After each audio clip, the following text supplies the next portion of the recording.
ರುದ್ರಪದವಿಯಲ್ಲೇ ನನಗೆ ಯಾವ ಪದವಿಯಲ್ಲೇ ತತ್ಪಂಥರ ಪಾದ ಪ್ರತಿಜ್ಞೆನಾದರೂ ಕುರಿವಂತೆ ಮಾಡಲಿಯ ಕೂಡಲ संगमध्ये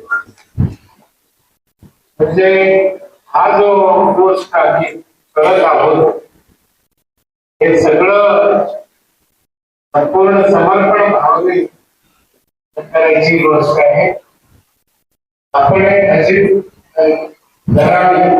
निश्चित ठेवावी मनामध्ये की ह्याच्यातून जे काही प्राप्त होईल तो आपल्या अंतरात्मिक उन्नतीसाठी आणि सकळ समाजाच्या प्रगतीसाठी हा ह्याच्यातून उपलब्धी साधायची. आतापर्यंत सर्वांनी सांगितलेलं आहे, आज उत्कृष्टपणाने सर्वांनी सांगितलेलं आहे. माधवराजे आपल्या बरोबर पहिल्यापासून जोडून आहेत. कल्याणला एक वेळा ते आले म्हणून त्यांच्यामध्ये हे क्षेत्र समितीची जे उद्दिष्ट आहेत ते सगळं आता त्यांच्यात भिनलेलं आहे. असो किंवा इतर तिथे येणाऱ्या माणसांमध्ये, कारण आमच्या बैठकी एवढा झाली.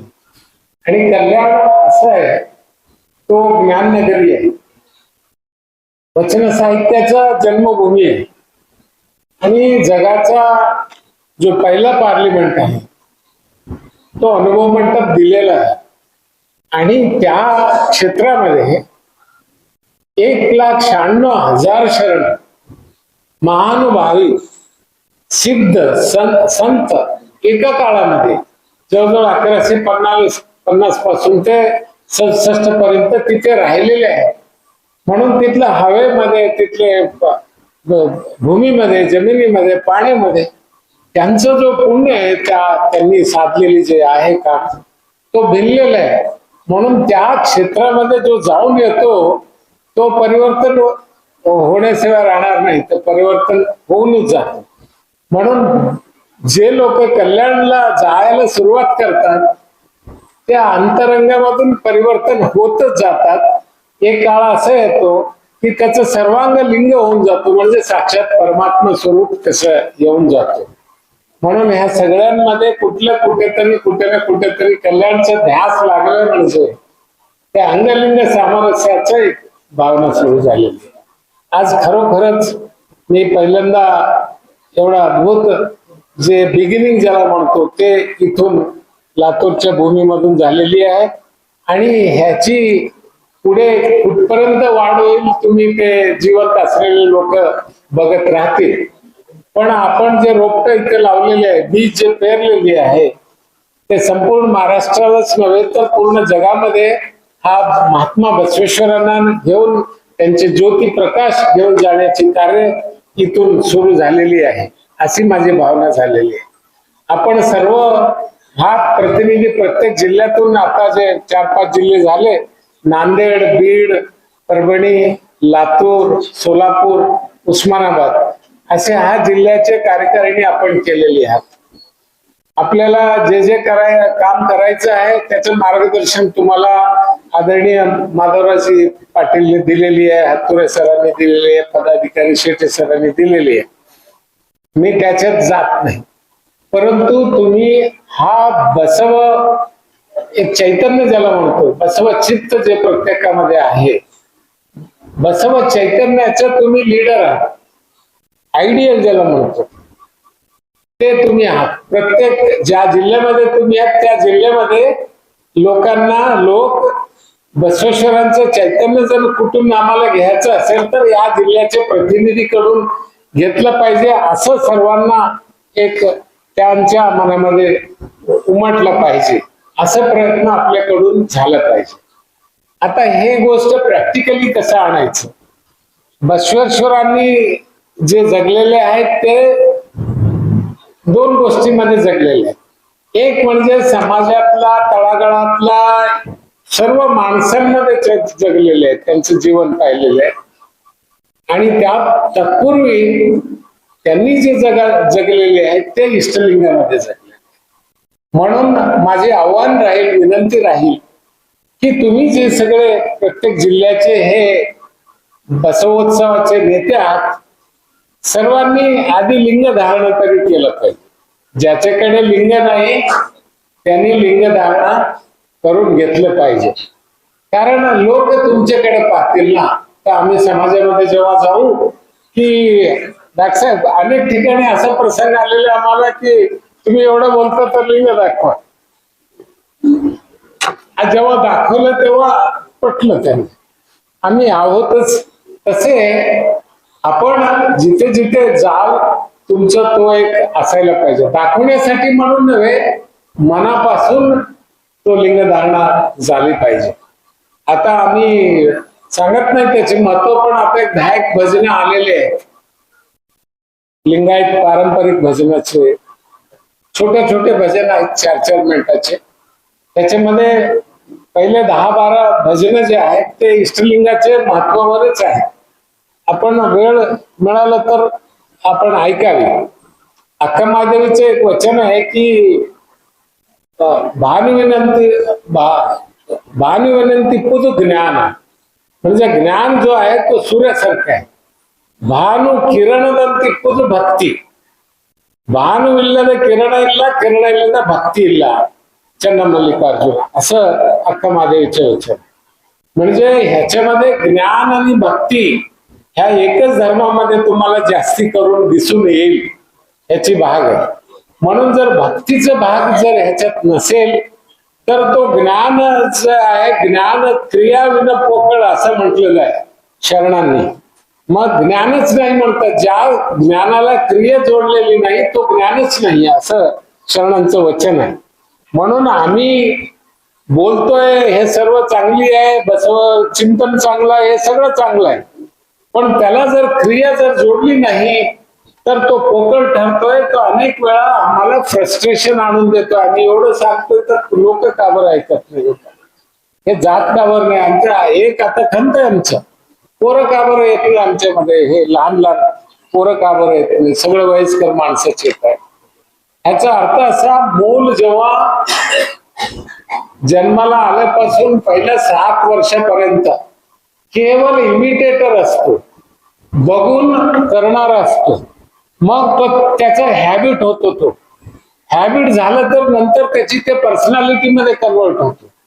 पहिल्या 6 वर्षामध्ये 7 वर्षामध्ये त्यांनी लिंगपूजा लिंग योग करताना जर पाहिलं नसेल तर तो पुढे कसं करेल आणि त्याचं महत्व कसं कळणार नाही.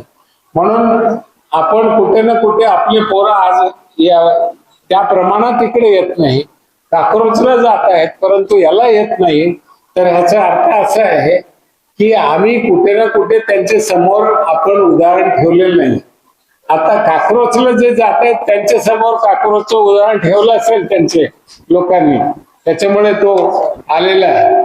पण आपण आपल्या मुलांवर ते संस्कार पहिल्या 7 वर्षात जर केलो तरच त्यांच्या अंगामध्ये ते जिरलं जातं. आता इतर नाव घ्यायचे कारण नाहीये, पण ते पहिल्यापासूनच संस्कारामध्ये ठेवतात आपले सगळ्या प्रोजनीला.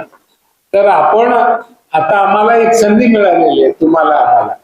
आम्ही जरी घरी चुकलो असलो तरीही आता समाजामध्ये तरी ते उदाहरण ठेवायचं प्रसंग आलेलं आहे. म्हणून आपण माझं विनंती राहील, तुम्ही तुमच्या एरियामध्ये जिथे आहात तुम्ही, आता माझं विनंती हे केंद्रीय समितीला राहील की प्रत्येक तालुक्याला एक अध्यक्ष तरी असलं पाहिजे कमीत कमी. नांदेडमध्ये 16 आहेत, तुमच्यामध्ये लातूरला 10 आहेत वाटतं, सोलापूरला 11 तालुके आहेत आणि असेच उस्मानाबादला 10 असतील. असेच प्रत्येक तालुक्याला एक आपलं माणूस असायला पाहिजे, लीडर असायला पाहिजे. आणि त्यांनी साधारणतः आपल्या एरियामध्ये एक इस्लामी धारण्याची चळवळ नेऊन ह्याचं पेरणी सुरुवात केली पाहिजे. म्हणजे 5-6 महिन्यामध्ये तो कार्यक्रम जर जोरात झाला तर ऑटोमॅटिक लोकांमध्ये अट्रॅक्शन निर्माण होईल. आणि त्याच्यामध्ये तेवढी ताकद आहे, मी सांगतो तुम्हाला, त्याच्यामध्ये एवढी ताकद आहे.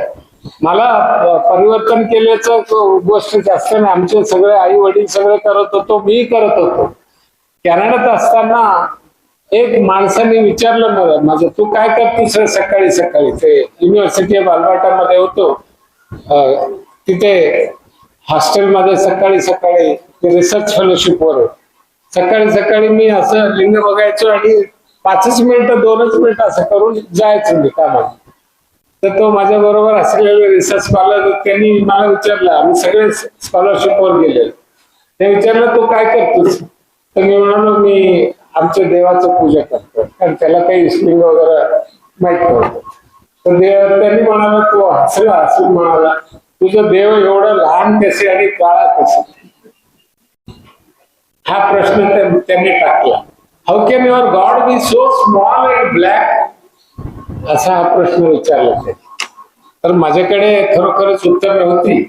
मी म्हटलं आमचे गुरुजी सांगतात, भालकी पट्टदेव सांगतात की हेच देवा, आमचे वडील पण तेच देवा म्हणतात, सगळेच म्हणतात हेच देवा. तू सायन्स स्कॉलरशिप वर आलेला माणूस असे बोलतात ते मूर्खपण असेल, मूर्खासारखे.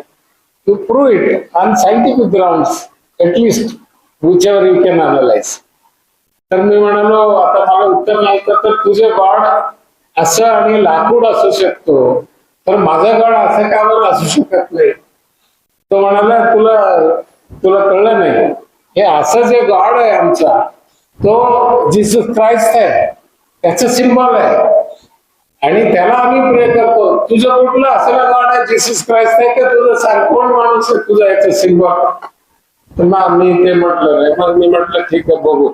मी परत आलो आणि अध्ययन सुरू केला आणि त्याच्यात तेच अध्ययन सुरू केलं म्हणजे माझं काम सोडून नाहीये. मी महाराष्ट्रामध्ये आपण सर्वांनाच माहिती, तर हायएस्ट माझं क्षेत्रामध्ये आज माझं न्यूरोलॉजीचं बुक आहे पूर्ण इंडियाच्या सगळ्या मेडिकल कॉलेजेस, 600-700 मेडिकल कॉलेज सर्व विद्यार्थी वाचतात. तर हे ते करत असताना हे थोडं थोडं जरी केलं तर आपलं जीवन परिपूर्ण. म्हणून आज मला सर्व इथल्या या धर्मकार्याचं किंवा फार महत्वाचं बसवा भारत याच्यासाठी की शरणांनी एक गोष्ट जम्बूद्वीप नवखंड म्हटले. म्हणजे महात्मा बसवेश्वराने एवढं ह्या शरणांचे एवढे मोठ्या देशभक्त कोणी नव्हते. जम्बूद्वीप नवखंडाला आपला देश म्हटलेला आहे. म्हणजे अखंड भारतापेक्षा पलीकडचं कल्पना त्या आमच्या शरणांची होती या देशाची. तुम्ही जम्बूद्वीप नवखंड हे जरा गुगल करून पहा तुम्ही.